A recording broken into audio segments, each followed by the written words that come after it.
बिहार की राजनीति में एक बार फिर से चर्चा का केंद्र बन चुके हैं राष्ट्रीय लोक मोर्चा के अध्यक्ष उपेंद्र कुशवाहा। दरअसल उपेंद्र कुशवाहा के बेटे और बिहार के कैबिनेट मंत्री दीपक प्रकाश कुशवाहा अब सीएम सम्राट चौधरी सरकार में कितने दिन रहेंगे, ये अब जल्द ही क्लियर हो जाएगा। जी हां, मंत्री पद अब शायद ही दीपक प्रकाश के पास रहेगा।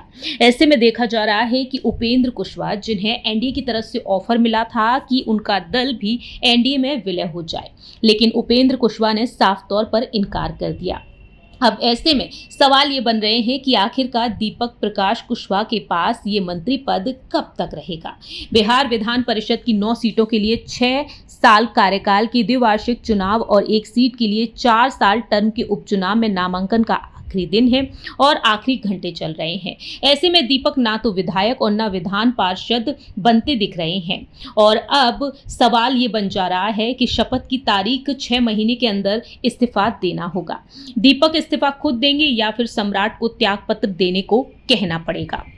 अब सवाल यहाँ पर बन जाते हैं कि आखिरकार दीपक प्रकाश कुशवाहा के पास क्या क्या ऑप्शंस बच जाते हैं। सबसे पहले आपको जानकारी दे दें कि आखिरी समय में उपेंद्र कुशवाहा की बात बीजेपी के शीर्ष नेतृत्व से बिगड़ गई। इसके बाद बीजेपी ने अपने कोटे के विधान परिषद के सभी 4 प्रत्याशियों की घोषणा कर दी। शनिवार और रविवार को कुशवाहा बीजेपी के बड़े नेताओं से संपर्क में रहे, लेकिन बात नहीं बनी। 7 मई को दूसरी बार मंत्री बने दीपक प्रकाश अभी किसी सदन के सदस्य नहीं, उनको 6 नवंबर से पहले किसी सदन का सदस्य बनना जरूरी है।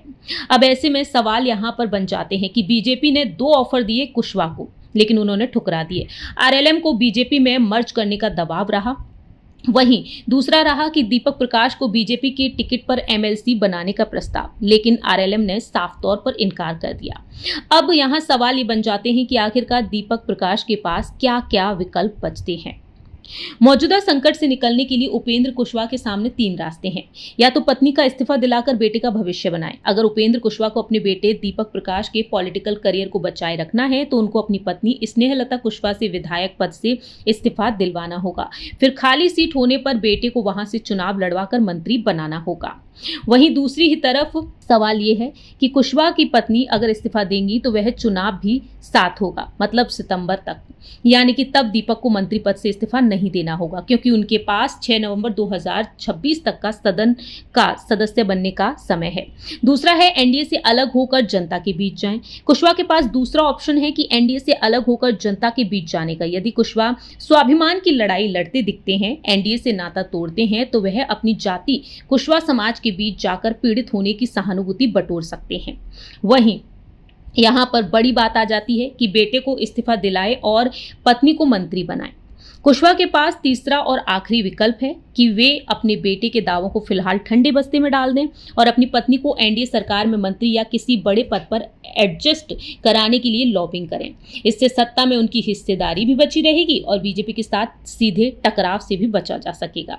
अब ऐसे में ये देखना होगा कि दीपक प्रकाश का जो भविष्य है क्या वाकई में खतरे में पड़ा हुआ है। 18 जून को बिहार विधान परिषद की 1 सीट पर उपचुनाव है और 10 सीटों पर होने वाले चुनाव में एनडीए संख्या बल के मुताबिक 9 सीटों पर जीत दर्ज करेगा और 1 सीट पर महागठबंधन का प्रत्याशी जीत सकता है। अब ऐसे में सवाल यही बन जाते हैं कि आखिरकार दीपक प्रकाश के लिए क्या कुछ अहम फैसला होता है उपेंद्र कुशवाहा का। वैसे आपकी क्या कुछ राय है, कमेंट सेक्शन में आप भी बता सकते हैं।